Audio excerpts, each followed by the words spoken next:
À l'aide des enregistrements de plusieurs sismographes, on sait maintenant la structure de la Terre. Comment?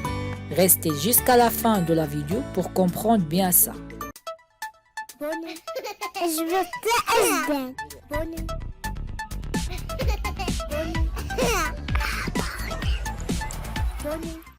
Tu commences après la découverte des sismographes et l'étude des sismogrammes.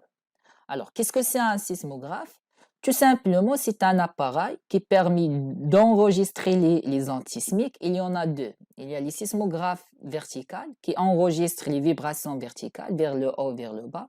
Il y a aussi les sismographes horizontaux qui enregistrent les vibrations horizontales, c'est-à-dire vers la gauche et vers la droite. Donc, lorsque les ondes sismiques qui proviennent du foyer arrivent à la surface, ils vont provoquer sa vibration. Alors, ces vibrations peuvent être enregistrées par le sismographe sous forme de traits zigzags, ce qu'on appelle le sismogramme.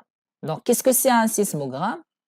Tout simplement, c'est l'enregistrement obtenu par le sismographe. Voilà un exemple d'un sismographe.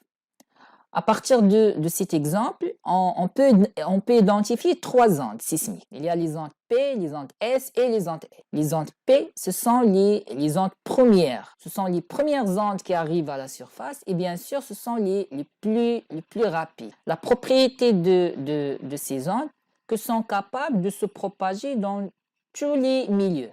Sont capables de se propager dans le milieu solide et aussi dans le milieu liquide.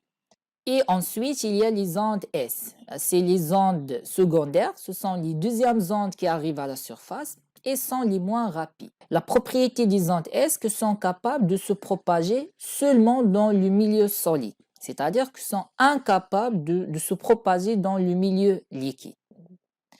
Ces deux ondes, P et S, sont capables de se propager même dans les couches les plus profondes de la Terre. À la fin, il y a les ondes L. C'est les ondes de la surface. Ce sont les dernières ondes enregistrées par le sismographe et se propagent seulement à la surface, c'est-à-dire qu'ils sont incapables de se propager à l'intérieur de la Terre dans les couches les plus profondes. Alors, pour découvrir la structure de la Terre, on va suivre la vitesse de la propagation des ondes PES à l'intérieur de la Terre. Je vous rappelle, pourquoi les ondes PES et pas les ondes L? Tout simplement car les ondes L ne se propagent pas dans la profondeur, alors que les ondes PES sont capables de se propager à l'intérieur de la Terre et même atteindre les couches les plus profondes de la Terre. Alors, voilà un graphique qui représente la variation de la vitesse des ondes sismiques PES en fonction de la profondeur. Vous avez deux courbes. Donc, ça, elle présente la courbe qui présente les ondes P et celle-là, elle présente les ondes S. Alors, à partir de ces deux courbes, on remarque que la vitesse de ces ondes n'est pas constante, mais c'est-à-dire n'est pas stable, mais elle varie selon la profondeur.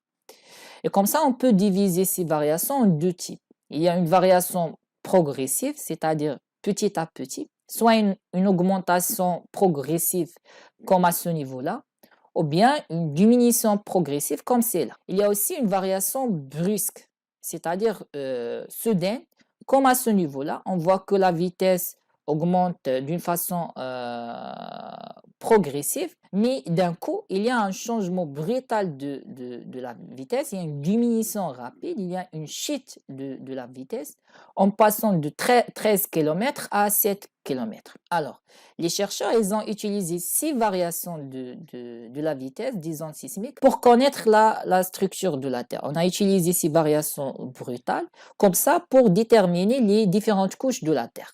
Au début, les scientifiques pensaient que l'intérieur de la Terre il est uniforme, c'est-à-dire il se forme à certaines profondeurs, on va trouver les mêmes roches. C'est comme tu as dit, il y a une seule couche rocheuse à l'intérieur de la Terre. Mais tout ça change en 1909 par la découverte de Moreau. Moreau a remarqué une variation brutale de la vitesse à la profondeur de 30 km. À ce niveau-là, on voit bien que la vitesse augmente rapidement en passant de 7 à 9 km pour les ondes P et de 3,7 à 4 1,8 km par seconde pour les ondes S. Là, on pose la question, pourquoi il y a cette accélération de la vitesse à ce niveau-là? Tout simplement car il y a un changement du milieu. C'est-à-dire que la Terre n'est pas uniforme, mais en fait, il est composé par deux parties. C'est deux couches différentes. La différence entre ces deux couches, c'est la composition rocheuse. C'est-à-dire que les deux couches ne se forment pas de les mêmes roches. La partie superficielle, alors nommée la croûte terrestre, et la partie la plus profonde, nommée le manteau. Pour la croûte, on a identifié deux variations. Dans le milieu océanique, le changement se trouve à environ 10 km, alors que dans le milieu continental se trouve entre 40 et 60 km. C'est pour ça qu'il faut faire la différence entre la croûte océanique qui est moins épaisse et la croûte continentale qui est plus épaisse. Et les chercheurs, ils ont nommé les limites entre ces deux couches, où se fait la variation brutale de la vitesse, la discontinuité de Moreau, c'est au nom du chercheur qui l'a découvert. Donc, qu'est-ce que c'est une discontinuité? Tout simplement, c'est une surface qui sépare deux enveloppes terrestres et qui se caractérise par une variation brutale de la vitesse des ondes sismiques.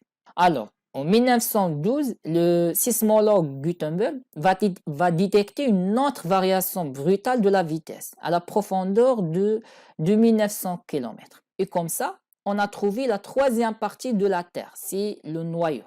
Et on a nommé cette discontinuité la discontinuité du Gutenberg, qui marque la séparation entre le noyau et le manteau. Et à cette profondeur, on a détecté aussi la disparition des ondes S.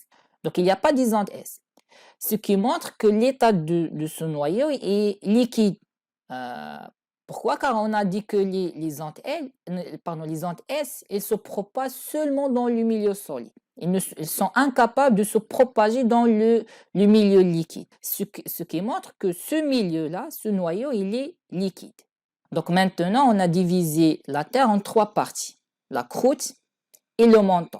Les deux sont séparés par la discontinuité de Moore. Et le manteau et le noyau, les deux sont séparés par la discontinuité de Gutenberg.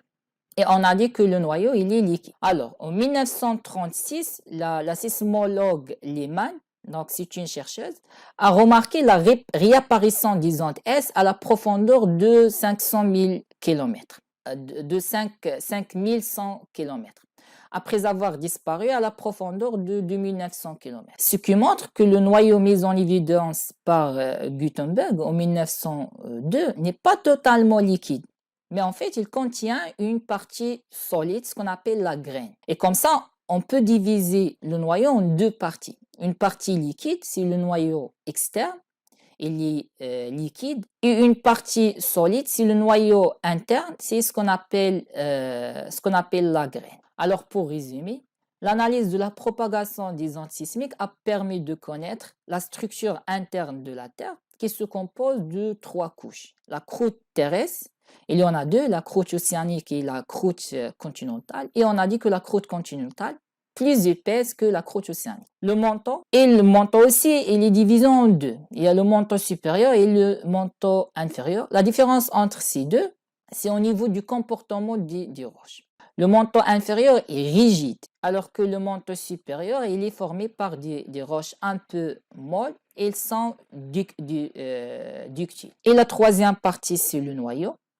Il est aussi divisé en deux, noyau externe liquide et interne solide. Donc, ces couches sont séparées par des discontinuités. Discontinuité de Moreau qui sépare la croûte et le manteau. Discontinuité du Gutenberg qui sépare le manteau et le noyau. Et la discontinuité de Lehmann qui sépare le noyau externe du noyau interne. Alors, la dernière chose à savoir avant de finir la vidéo, ainsi que la surface de la Terre est divisée en plusieurs plaques lithosphériques, océaniques et océano-continentales, qui se déplacent les unes par rapport aux autres. Alors, quelles sont les couches qui forment ces plaques lithosphériques? La plaque lithosphérique se compose par deux couches, la croûte terrestre et une partie de manteau supérieur. C'est pour ça il y a une autre structure de la Terre, pas selon sa composition, qu'on vient de la voir, mais par le comportement de ces roches. La partie que forme la plaque et qui se déplace, nommée la lithosphère, et se compose par deux parties, la croûte et une partie du manteau supérieur. Le reste du manteau supérieur, nommé la sténosphère. La différence entre ces deux, entre la lithosphère et la sténosphère, c'est que la lithosphère, il est rigide, alors que la sténosphère, il est ductile. Donc c'est pour ça on peut dire que les plaques, ce sont des couches rocheuses rigides qui se déplacent sur des roches ductiles. Ce sont les roches qui forment la sténosphère.